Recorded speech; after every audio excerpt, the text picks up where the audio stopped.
Alright, let's cut to the chase. This week's Nightfall, or Grandmaster Nightfall I should say, is Exodus Crash, everyone's favorite strike in the game, as we all know, right? Smile? So, remember how last week for week 1 in Inside Terminus I said Well and Bubble are just not good? Well, it took a complete 180 in this strike. Well of Radiance and Banner Shield specifically are pretty much kings of this map. Hunters aren't terrible for Exodus Crash, but oh man, Well and just Banner Shield just kick the expletive out of the water in for Hunters. Let's just go over it. So, obviously, Well of Radiance for Warlocks. Grenade doesn't matter, but Solar is good. You want a Healing Rift. I use Burst Glide. You could use whatever jump you want. The exotic of choice pretty much is a no-brainer. Phoenix Protocol. You drop your Well, you kill as much stuff as you can while your Well is up, get your energy back, rinse and repeat. If you have 2 Warlocks running this, you're pretty much almost guaranteed to get your Well back, or at least one of you. You just gotta kill as many Vandals, Shanks, yada yada as much as you can as soon as you clear out the Overload Champions or the Anti-Barrier Servitors. Other than that, Fallen Armaments, of course, if you have these, definitely use them. Anytime you kill a Fallen with a grenade, boom, heavy ammo. Fun fact, you can kill one of the Fallen web mines with your grenade, such as Solar Grenade, and you get heavy ammo back. So it doesn't even have to be an enemy technically. And if you have Fallen Barrier, which I have right here on my boots, that also really helps. This is, I believe, yeah, 20% reduction for 10 seconds. Really helpful. I would not recommend running like Minor Resist, Boss Resist, Major Resist. Those really, honestly, don't do a goddamn thing in this strike. They will just, everything's gonna one-shot you anyway. So doing like 10 less damage to you isn't gonna do anything in the long run. I would definitely recommend running Heavy Scav, any grenade launcher scavs, reserves, such and such, if you have these guns, obviously. Mountaintop and Anarchy are like #1 for me personally for this strike. Some people do adapt to the sword shot. It is viable, but I would say if you're not with a experienced team that you play with a lot, where you all use swords and, you know, combo off, then I wouldn't use it. Because if you go out by yourself and your team's sitting back, you know, running Divinity or whatever, you probably would just get yourself killed. Maybe on a Hunter with Invis, this works much better for one person, but other than that, definitely I would recommend guns. Speaking of which, obviously, you want to run Divinity. I don't have it on my Warlocks, so let me pull it up here. Divinity, where you at? Divinity. So, you know, normally I wouldn't say you need this gun for the GMs, but this one specifically, with 300 billion Fallen Captains in the plate room, and every other overload weapon being an inconsistent pile of garbage, except for maybe hand cannons, but autos and SMGs, definitely garbage. I would definitely run Divinity because it almost instantly staggers the captains, so Divinity is really viable for that alone. Like, you can stagger a captain, and if your team's running all swords, boom, you just rush them with the swords right after they're staggered, boom, boom, boom, they're dead, move on to the next captain. If you're running guns, same thing. You proc Divinity, stun the captain. If your team is running Anarchy, make sure to give them like 1 second of no Divinity bubble so they can pop the Anarchy on the enemy, because if the bubble's up, Anarchy will not stick to the enemy. Fun fact if you didn't know that too. And then after that, you just shred them. And that's pretty much it. Just the utility of Divinity being able to stagger all those captains is really helpful, whereas everything else takes 8 years to stagger them. Even swords take 3 hits if you're trying to stagger them with a sword. So there you go. Other than that, I would recommend a sidearm rather than Recluse, because I don't know, Recluse in the GMs or harder difficulty is just not as good. Sidearm just pop shields to a better percentage than Recluse does. I think you get like 60%, 65% of a shield by yourself with a Recluse, where a sidearm is like 80. It's not enough to pop the shield, don't get me wrong, but it's slightly better. And also, there's like 5 Shank boys in this strike. So I would recommend getting a Drang with Solar, just in case your other Solar person is, you know, down and in an area where you can't revive them. You might need to use this to pop a shield. Then there's generic weapons. You know, you can use Wendigo or a different GL if you don't own an Anarchy, unfortunately. If you don't own a Mountaintop, you know, you could just do a generic sniper, such as Revoker. But again, if you're doing GMs, you probably have these kind of guns, to be completely honest. I can understand not having Anarchy because it's RNG from a raid boss, obviously, but something like Mountaintop, you can just grind to get. So people will probably have this, and I would probably recommend it no matter what. You can obviously run Ariana's Vow and Energy and maybe like a sword. So use Ariana's Vow to stun the anti-barrier servitors by yourself rather than having two people have like 2 sidearms or 2 recluses to stun a servitor. Although there are only, I believe, 4 anti-barrier servitors in here. So you don't need much, but Ariana's is still very viable. That's pretty much weaponry and the Warlock itself. I will move on to Titan next, and even Hunter, even though I don't think they have much use besides Invis. So if you're not familiar with Banner Shield, just in case, it is the metal tree for Sentinels. Banner Shield basically pops a giant wide bubble around your teammates. They don't get hit. On top of that, they get basically baby weapons of light, and you do extra damage, obviously. It protects you from incoming boss damage, overload captains, yada yada, such and such. But the key thing in this is combining Banner Shield with Ursa Furiosas, which are gloves, which I will show you here. So with Ursa's, you basically pop your super, then block for an extended amount of time, creating a bunch of orbs to your teammates, and thus you rotate your supers within the strike. So let's say Well of Radiance is down, you kill a bunch of stuff, your well ran out, but you're not quite full to get another well back. Ursa's pops, they block for you, they make, let's say, 5-6 orbs, whatever the max is for that, and then those orbs will help your Warlock get back their well. Also, fun fact, in Banner Shield, you can block with this, make your 5 orbs. As soon as you see the 5 orbs pop up in the bottom left of your screen, you can actually use attacks with your Banner Shield, you know, the shield throw or the shield bash, and you can make more orbs with that, up to, I think, 11. This is the only super in the game that does this. Blocking and attacking has like a separate orb count generator, so Ursa's and Banner Shield are very, very, very helpful in this strike, especially at the boss when you're going to be pinched in one corner. That's the only safe corner really on the map, so as you'll see in the video. So Ursa's is insanely strong here, insanely strong, just like Well of Radiance. I'm telling you, complete 180 from last week, they're the 2 best things in this strike, and there's no way I wouldn't recommend them. There's just no way. Like, you can use Burning Maul maybe because you can stagger the boss and it's solar, and there's like 5 solar guys in the strike, but Banner Shield, without a shadow of a doubt, is just like the favorite for Titans anyway. And as far as guns go, same thing with guns, either Divinity or Ariana, or Mountaintop or Anarchy, the same weaponry pretty much. It's not a big inventory, let's go with that. And let's finally go talk about Hunters, and then we'll see footage of the strike. So like I mentioned, Ariana's, Anarchy, Mountaintop, yada yada yada, the guns don't change. Here we are with the Hunter. Really, you have 2 choices in my opinion. It's either top tree or bottom tree Night Stalker. Bottom tree to go invis for your whole team, top tree to invis by yourself, but top tree gets the use of Orpheus Rigs, which gives you a ton of orbs. The reason I would think top tree is better is because you just fire 1 tether and it's 1 jump and you're safe, whereas bottom tree in this strike, staying in the air trying to quiver everything, will get you killed. That is not a meme. You will get destroyed very, very quickly, especially if it's against the overload captain. So top tree with Orpheus Rigs is probably the strongest. Not everybody owns a Titan and a Warlock, I get that. That's why I'm still making a recommendation for Hunters, even though Titan and Warlocks are much better for this week. So if you're running a Titan, run Banner Shield. If you're running a Warlock, run well. And if you're running a Hunter, I recommend, in my opinion, top tree tether with Orpheus. Same mods as well, Fallen, Barrier, Fallen Ornaments, yada yada, such and such. And hopefully, gear-wise, that helps you. And now we're going to move into strike tips and strike footage. So let's talk about the strike itself.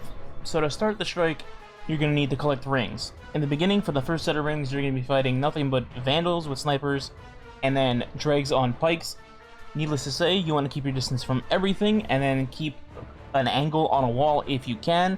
Try to either snipe the Dregs off their Pikes, or try to hit them with a Mountaintop directly to the Pike itself. It'll make the Pike explode, killing the Dreg 1 shot easy. Now, I would say once you kill those off and you start heading forward toward the second set of rings, before you do that, you want to go look on the cliff edges on the left, and then on the far right, you're going to see 2 Vandal snipers, 1 on each side. You're going to want to take those out because they have ridiculous range, and they'll just snipe you out and just eat your tokens if you don't keep an eye on them. So I would suggest getting those down before you go for any of the second set of the rings. Once they're down, you can proceed. Once you get to the second set of rings, with the big clump of them anyway, there's going to be 4 Shanks and a Dreg. Take those out, keep proceeding. There's going to be more Shanks and a couple more Dregs. take those out, and then once you get close to the door, you're going to be fighting, I think, 3 Invis Vandal Snipers, and maybe 4, not sure. And then you'll start getting more generic enemies, a ton of Shanks, some Vandals, and finally a Overload Captain, just one. So take him out, and then you proceed to the next section. Go a little further, there'll be some mines, some lasers, yada yada, generic enemies again, and then one more Overload Captain, nothing crazy. And then finally you get to the plate room, and this is where most people will probably have trouble, more so than the boss, at least in my experience. So the plate room, there's really one thing you should definitely know, regardless of what gun you're using, what super you're using, what strat you're using, is in the plate room, some of the ad spawns depend on the percentage of the plate. So with this knowledge, you shouldn't be going on the plate and trying to sit on it 24/7, trying to charge up as fast as you can. You should be playing it slowly, on GM anyway, for difficulty reasons. So from what I've learned, when you start the first plate, this is when you initially clear the room, obviously. You kill the Overload Captains, and then you start hacking the plate. For the first 5%, on 0 nothing spawns, by the way, but once you get to the 5%-ish area, and then you hop off the plate, only 1 Overload Captain spawns. This is because you're not sitting on the plate the entire time as the first one is spawning, thus spawning an extra one through that. So what you want to do is pop your Well of Radiance, if you have one, right next to the plate instead of on it, then get it to 5% and hop off the plate so it's not continuously going up charging. The Overload Captain spawns with a couple of ads. You can kill the ads very easily while you're still on your well, stun the captain, kill him. It's only one, much more manageable than 2 or 3 at a time. Then you can get back off the plate. You can even charge supers if you want before getting back on. There's no timer or anything for it. So once you get back on the plate, I believe 1 more captain will spawn when you get around the 20% mark, 20 to 25. Do the exact same thing. Once you get to that point, you see the captain spawn, get off the plate, kill him, kill the ads, charge supers, whatever you gotta do, and then you get back on the plate. At this point, I think the next percentage is 50, which is where the anti-barrier guys will spawn along with 1 or 2 captains. This is the part where you probably want to back up, unless you have a set rotation ready to take everything out, which most people don't have. You back up to the end of the room, you try to take out the ads, the vandals, and the captain specifically. Once they're down, everything should be dead except the 2 servitors and a couple of shanks that are immune because of the servitors. What you want to do is just pick one of the servitors to kill off. It doesn't matter which one. Don't waste your supers or anything. Just pick them off at a distance or hide behind a rock and stun them, whatever you're doing. Kill 1 servitor. As soon as you do, you immediately back away from the room, because once you kill 1 anti-barrier servitor in that room, 2 Overload Captains spawn almost instantly, and this includes them literally teleporting out of the door right onto you and just shotgunning you. So when I say immediately back up, I mean right away. Don't go around collecting ammo and orbs and all that. Just back out. Now once you've cleared those 2 captains, actually I think it's 3 now that I think about it. Once you've cleared that set of captains, you will be left with 1 servitor. Obviously, you kill the servitor whenever you're ready, and then you got to get back on the plate. At this point, you should have your supers ready, because you're still going to get 1 more set of captains. Apply the same thing, do your percentage. When you see captain or captains spawn, get off the plate again so you don't get overrun by the giant solar shanks, more electro shanks, yada yada. Get off the plate, pop your supers, kill everything around you. Once you're nice and comfortable again, then get back on the plate, finish it out. If any ads spawn, kill them. If they don't, well then you're done, and the plate room's over, and then you move on. The next part is fairly simple. It's public zones, but don't take it lightly, because you still lose res tokens. You can still wipe for whatever reason, and the enemies are there are pretty annoying anyway. So for the first section, it's going to be rings again. There could be public events running here, so watch out for those enemies. There could be an HVT captain. There could be multiple captains actually, so watch for those, especially the yellow bar ones. And most annoyingly, there could be a ton, and I mean a ton, of pikes around you. I've had 4, 5, 7 of them at a time going through this section. You definitely want to stay on the high ground, stay jumping high if you can. Don't stay in the air too long, obviously, because you'll get sniped easily. Try to collect the rings as fast as possible. If you have to, take care of the pikes, because if they're around the rings, you don't want to just risk going for the ring and then dying, obviously. Take out the pikes. Once they're dead, get the rings. Move on to the next section, which is killing a fallen walker to get to the boss room. Keep in mind, you don't have to kill anything around him. Giant shanks, giant minotaur, nothing. You kill the tank, and then the tank despawns everything else, and then you go inside. What I would do when you enter this area, though, is A, look for a rally flag if there is, and B, avoid already ongoing public events, and most likely go to the left side, because sometimes there's no ads, and even when there is, it's just a couple of Vex to kill off, very easy, and then from the left side you can take out the tank. I would not go to the right side because on the right side there could be extra adds, and on top of this there's a Vandal or two that can snipe you from the middle on the right side, whereas on the left they can't really see anything at all. Now once you get to the final boss arena area, the darkness room, let's call it that, you have a couple of choices. You can either just wait till everything kind of climbs upward, including the wanted guy, FYI, and just wait till he disappears, in case that's not obvious. Or if your Well of Radiance is ready, you just run into the room, immediately hug the giant rock that's right next to the door, pop your well, and then you take out all the ads on the floor, including the one Overlord Captain that's there, and then just wait till the Shank leaves. One thing I do want to note in this room is that on the second panel when jumping up, after the Shank has already left, if you go up to the second panel and then just look off to your right, there will be like a giant beam that you can actually climb, jump on that, and then you have to jump one more platform above it from the top, and you'll already be at the boss, I guess, main room you want to call it. I'm only bringing this up because in the event that you don't want to just sit there waiting for the Shank to leave entirely for the 2-3 minutes, whatever the timer is, you can use this alternate method to just get straight to the boss room instead of waiting that entire time limit. Or, you know, if you have a ton of ammo, you can always kill a Shank. That's completely up to you. But if you don't have a ton of bricks on the ground, I would not waste the ammo because obviously you're going to need it for the boss fight. Alright, so for the boss fight itself, the strategy, in theory, is pretty simple. It's not that simple to pull off, but the strategy is pretty common. So you take out all the electric Shanks to start the fight. The boss usually spawns on the right side. What you want to do is head over to the left side from the middle, and then sit by that box pretty much the entirety of the fight. This is because this section specifically, when you start the boss fight, it does not get electrified. Electric Shanks do not spawn there. Later in the fight, while a couple of Shanks do head in that direction from the right side, from where you're standing, you can easily take them out from a distance. They never reach you, they never electrify your floor, and you're pretty much safe. Whereas everywhere else, electric Shanks spawn immediately on top of you, and it screws you over, so this is why I recommend it.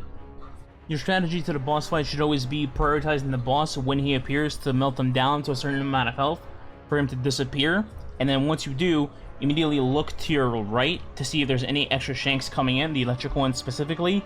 Take them out so they don't, you know, stop your movement. And then once you're in this phase where the boss does not keep spawning back for more damage, you can actually take this as a breather where if you have any Vandals remaining on the map and they're not aggressively attacking you, you can use this to your advantage to build up your super if needed, and then once you take up that last Vandal, all the electric Shanks on the arena explode, and then the next phase starts. So you don't need to go around chasing every single ad to kill him, just take out the Vandals and Dregs, and that's how you proceed with the fight. Once the boss does come back, this is the part where he starts spawning the anti-barrier servitors along with electric Shanks. This is where I would say ignore the boss for a couple of seconds, have your banner shield maybe block the boss from damaging you in this part. Try to snipe out the Shanks immediately. It's more important that you take out the Shanks than the barrier guy, because again, floor movement and all that, but obviously you want to take out the barrier as well if you can. So you have a couple of choices. You can either try to melt the boss before the Shank reaches you, take out the Shank, and then start melting the boss before the servitor reaches you, or if you somehow have the time, you take out the barrier guy as well, and then go for the boss last. I would probably suggest trying to do boss damage before anything reaches you, then immediately take out the Shank as soon as you see line of sight on them, and then go for the barrier last.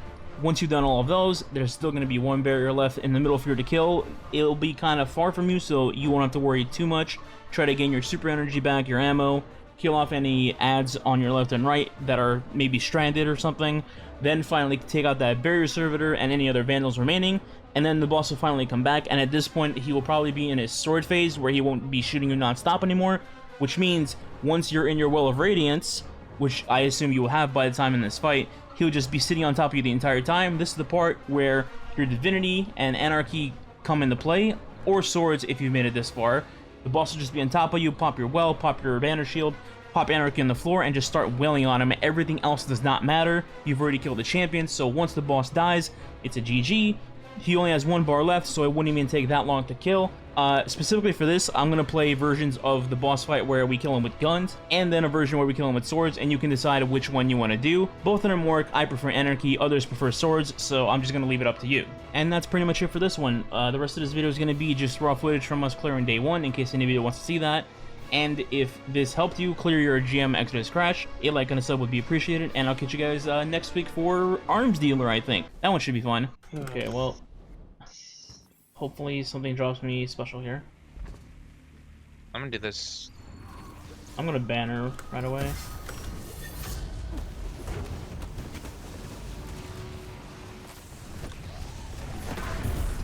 Left side? Yeah, I was just waiting for the land. Cool. Should be plenty of orbs on the ground.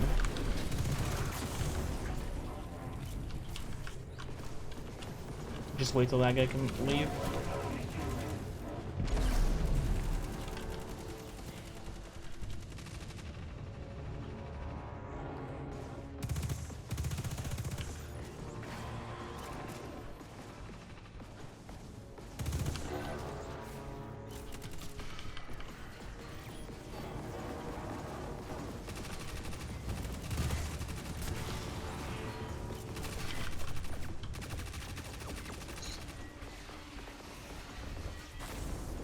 Alright, come up this way, to the left.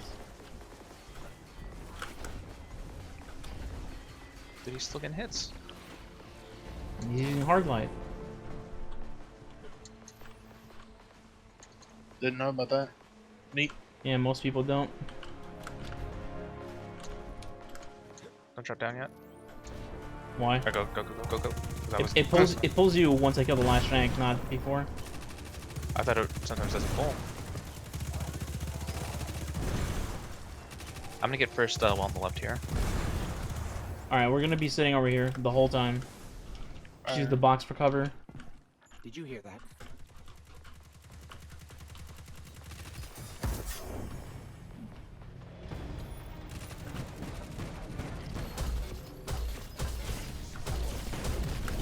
Get the video. Infinity.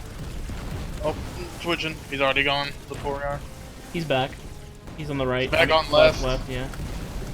He's divinity'd up. He's almost at a bar. Wait, he's not leaving? I'll take it. Just keep shooting. I'm gonna have to reload now though.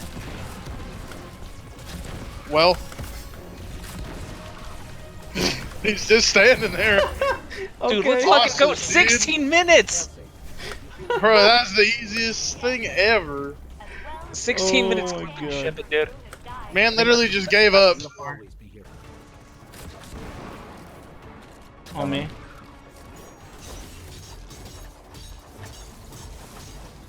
No, he would have been dead there. I just warped like He to should the respawn. ceiling. He's right to our left. Good enough, dude. Nighthawk. Apotheosis Veil. Alright, there it is. Swords. Nightfall. Swords aren't bad. I just did that banner shield on.